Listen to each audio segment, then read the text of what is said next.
Sofa dengan NIM A11 2022 14 214. Saya Anaira Vincentia Kuncoro dengan NIM A11 2022 14226. Saya Nadia Aulia Astria Ningrum dengan NIM A11 2022 14228. Nama saya Dina Detianjana, NIM A11 2022 14232.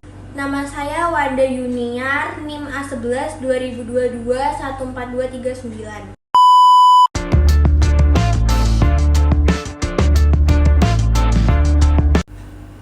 Jadi saya akan menjelaskan pasal 26, 27, 28, dan 30 Undang-Undang 1945. Pasal 26 ayat 1 yang menjadi warga negara adalah orang-orang bangsa Indonesia asli dan orang-orang bangsa lain yang disahkan dengan undang-undang sebagai warga negara. Dan pada ayat 2, syarat-syarat mengenai kewarganegaraan ditetapkan dengan undang-undang. Dan kedua, pasal 27 ayat 1. Segala warga negara bersamaan dengan kedudukannya di dalam hukum dan pemerintahannya wajib menjunjung hukum dan pemerintahan itu. Pada ayat 2, tiap-tiap warga negara berhak atas pekerjaan dan penghidupan yang layak bagi kemanusiaan. Yang ketiga ada pasal 28, kemerdekaan berserikat dan berkumpul, mengeluarkan pikiran dengan lisan dan sebagian ditetapkan dengan undang-undang. Pasal 30 ayat 1, hak dan kewajiban warga negara untuk ikut serta dalam pembelaan negara, dan ayat 2 yang berbunyi menyatakan pengaturan lebih lanjut diatur dengan undang-undang.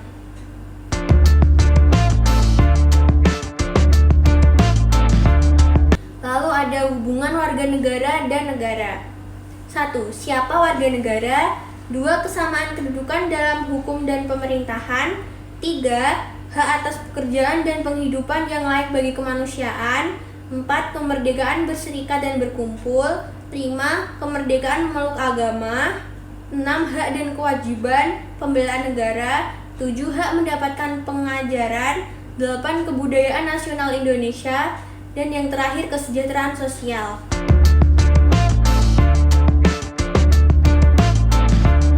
Di sini saya akan menjelaskan mengenai asas kewarganegaraan yang dibagi menjadi dua, yaitu ada sisi kelahiran dan sisi perkawinan. Yang pertama, sisi kelahiran. Sisi kelahiran itu dibagi menjadi dua asas, yaitu ada ius soli, yang dimaksud ialah asas ini mengakui kewarganegaraan berdasarkan tempat kelahiran si anak. Dan yang kedua ada ius sanguinis, yaitu asas yang mengakui kewarganegaraan seseorang berdasarkan keturunannya. Selanjutnya yaitu sisi perkawinan yang dibagi menjadi dua juga. Yang pertama ada ketentuan hukum.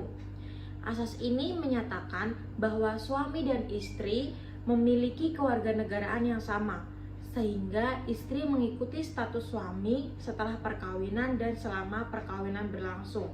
Asas ini dianut oleh beberapa negara seperti Belanda, Prancis, dan lain-lain. Yang kedua yaitu persamaan derajat. Asas ini menyatakan bahwa status kewarganegaraan suami atau istri tidak berubah setelah perkawinan, sehingga mereka tetap memiliki asal masing-masing. Beberapa negara yang menggunakan asas ini yaitu ada Australia, Inggris, dan Jerman, dan lain-lain.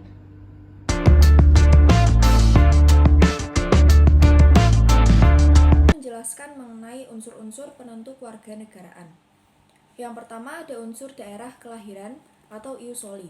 Ius soli merupakan unsur kewarganegaraan yang dianut sesuai dengan tempat atau negara di mana seseorang dilahirkan. Prinsip ini berlaku di Amerika, Inggris, Prancis, dan Indonesia terkecuali di Jepang. Yang kedua ada unsur darah keturunan atau ius sanguinis. Ini merupakan unsur kewarganegaraan yang dianut sesuai dengan kewarganegaraan dari orang tua si anak.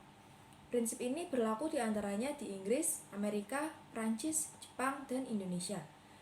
Yang ketiga ada unsur kewarganegaraan atau naturalisasi. Naturalisasi merupakan cara warga negara asing untuk memperoleh kewarganegaraan Republik Indonesia melalui pengajuan permohonan. Permohonan kewarganegaraan dapat diperoleh dengan memenuhi syarat tertentu, di mana syarat atau prosedur ini sesuai dengan kebutuhan dari negara yang bersangkutan. Selanjutnya ada unsur kewarganegaraan atau naturalisasi yang dibagi menjadi dua, aktif dan pasif. Aktif merupakan seseorang yang dapat menggunakan hak opsi untuk memilih atau mengajukan kehendak menjadi warga negara dari suatu negara. Pasif merupakan seseorang yang tidak mau diwarganegarakan oleh suatu negara atau tidak mau diberi atau dijadikan warga negara suatu negara. Maka yang bersangkutan dapat menggunakan hak repudiasi atau hak untuk menolak pemberian kewarganegaraan.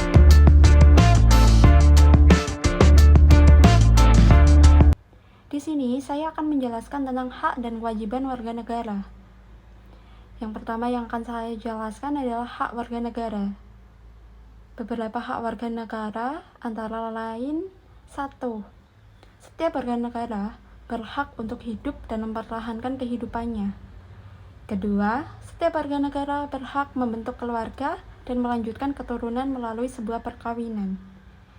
3. Setiap anak berhak atas kelangsungan hidup, tumbuh, dan berkembang, serta perlindungan dari kekerasan dan diskriminasi. 4. Setiap warga negara berhak atas pengakuan, jaminan, perlindungan, dan kepastian hukum yang adil, serta perlakuan yang sama di depan mata hukum. 5. Setiap warga negara berhak untuk bekerja serta mendapatkan imbalan dan perlakuan yang adil dan layak dalam hubungan kerja tersebut. 6. Setiap warga negara berhak memperoleh kesempatan yang sama dalam pemerintahan. 7. Setiap orang berhak atas kebebasan meyakini kepercayaannya, menyatakan pikiran dan sikap sesuai dengan hati nuraninya. Dan yang terakhir, setiap warga negara berhak atas jaminan sosial yang memungkinkan pengembangan dirinya secara utuh sebagai manusia yang bermartabat.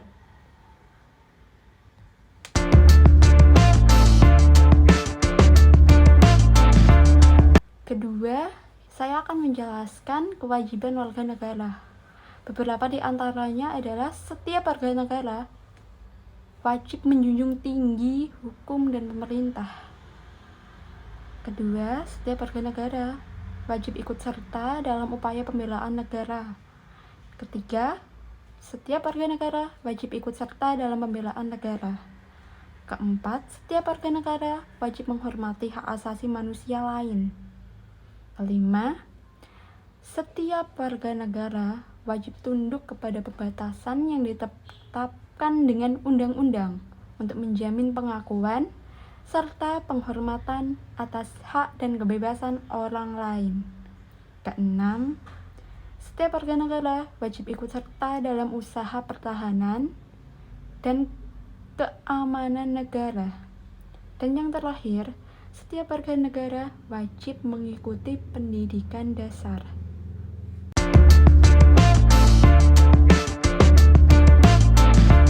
Ini saya akan membacakan materi tentang masalah kewarganegaraan. Apartheid atau tidak berkewarganegaraan. Dengan keadaan apartheid ini mengakibatkan seseorang tidak akan mendapatkan perlindungan dari negara manapun juga. Kedua, ada bipartheid atau berkewarganegaraan ganda. Masalah ini mengakibatkan ketidakpastian atas status kewarganegaraan seseorang karena kerumitan administrasi tentang kewarganegaraan tersebut. Dan ketiga, ada multi-breed atau lebih dari dua berkewarganegaraan. Permasalahan ini dapat dihindari dengan cara melakukan upaya-upaya sebagai berikut. Pertama, memberikan kepastian hukum mengenai status kewarganegaraannya. Dan yang kedua, menjamin hak-hak perlindungan hukum yang pasti bagi seseorang dalam kehidupan bernegara.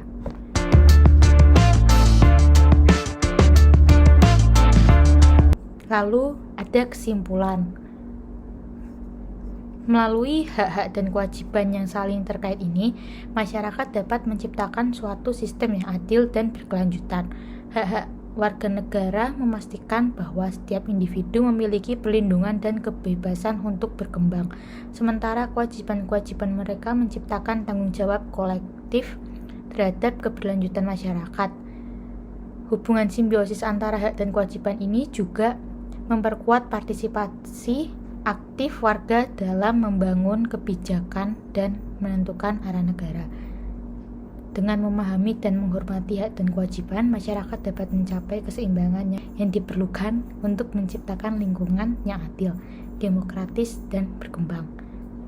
Dengan demikian, hak dan kewajiban warga negara menjadi pilar utama dalam pembentukan identitas kewarganegaraan dan kemajuan suatu negara. Terima kasih, sekian dari kelompok kami.